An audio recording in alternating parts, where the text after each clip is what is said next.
Hecate é só falar esse nome que a gente já pensa em bruxaria, né? Em sombras e mistério. Mas olha, se essa é a única imagem que a gente tem, estamos vendo só um pedacinho de uma história muito, mas muito mais antiga e poderosa.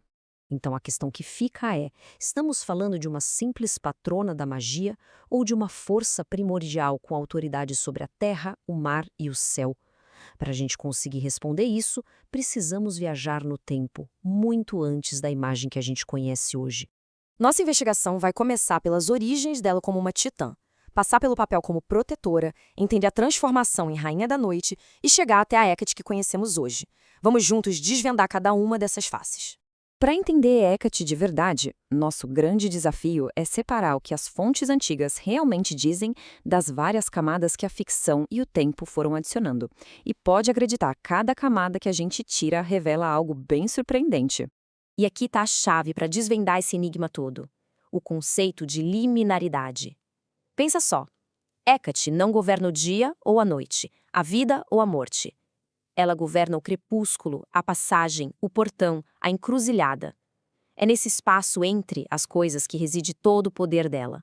Vamos agora para nossa fonte literária mais antiga, a Teogonia de Hesíodo, lá do século VIII ou VII a.C. E a Hecate que a gente encontra aqui, olha, pode te surpreender.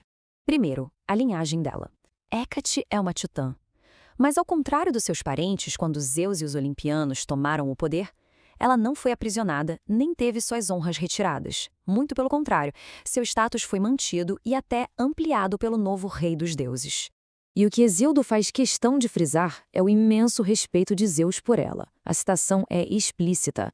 Ele a honrou acima de todos. Isso não é só tolerância. Zeus deu a ela privilégios nos 3 reinos do cosmos. É uma posição de poder, assim, absolutamente única. E os poderes dela, nessa fase, eram vastos e, olha só, fundamentalmente benevolentes. Ela era uma deusa que as pessoas invocavam para ter sucesso em basicamente qualquer aspecto da vida. Ajudava reis no julgamento, guerreiros na batalha e era até chamada de Courotrófos, a protetora e nutriz das crianças. Uma figura muito, mas muito distante da imagem sombria que temos hoje, né? Mas então, que ferramentas e símbolos definiam essa deusa liminar no mundo antigo? Cada um deles reforça de uma forma perfeita seu papel como guardiã das passagens e das transições. Seus 3 atributos mais famosos são incrivelmente simbólicos. Pensa bem, as tochas não são para afastar a escuridão, mas para iluminar o caminho através dela.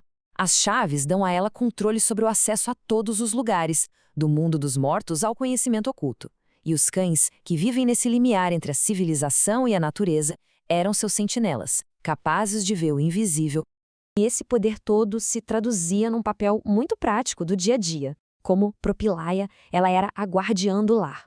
Imagens de Hecate eram colocadas na entrada das casas para proteger a família de espíritos malévolos. Era a segurança na fronteira entre o espaço privado e o mundo lá fora. Mas então fica a pergunta: como essa benfeitora universal se transformou na Rainha da Noite? É aqui que a história começa a mudar, conectando-a de vez com o submundo e a magia. A evolução fica bem clara aqui. A gente começa com Hesíodo e sua deusa benevolente. Depois, no mito de Perséfone, sua natureza quitônica, ou seja, ligada ao submundo, começa a surgir. A partir daí, na tragédia grega, a associação com magia se torna explícita, e na era romana, sua imagem como deusa quemida se consolida. O grande ponto de virada é o hino homérico a Deméter. Quando Perséfone é sequestrada por Hades, Hécate, de sua caverna, é a única divindade, além do sol, a ouvir seus gritos. Ela não age como juíza, mas como uma testemunha compassiva. Pega suas tochas e ajuda Deméter na busca. É exatamente aqui que ela se firma como uma guia entre os mundos. Com essa conexão ao submundo estabelecida, o passo seguinte foi quase inevitável.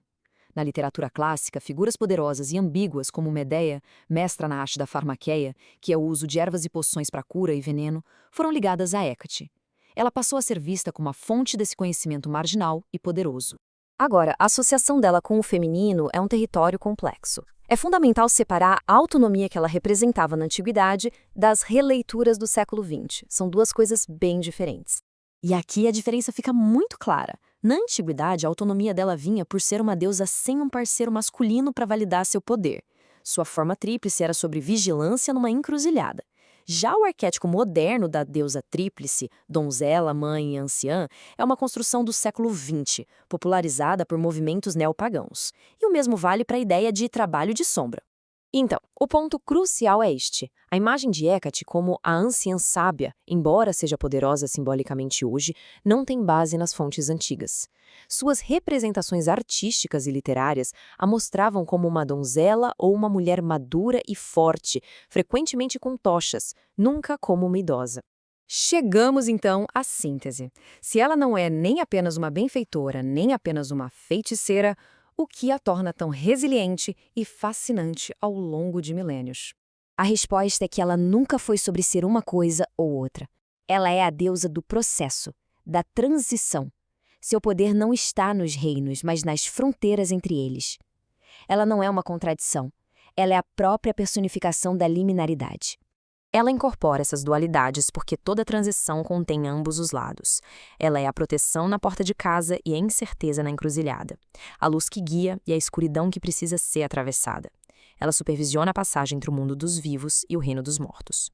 No fim, a jornada de Hecate pelo tempo nos conta mais sobre nós mesmos do que sobre ela.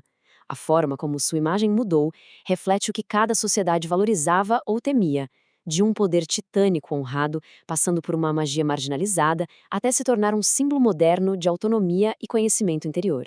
Assim, Hecate não é a deusa da escuridão, mas a guia na escuridão. Ela nos lembra que toda passagem, toda decisão, toda crise é um limiar. A questão que fica é, ao olharmos para nossas próprias vidas, para nossas próprias transições, que caminhos as tochas dela nos ajudam a enxergar?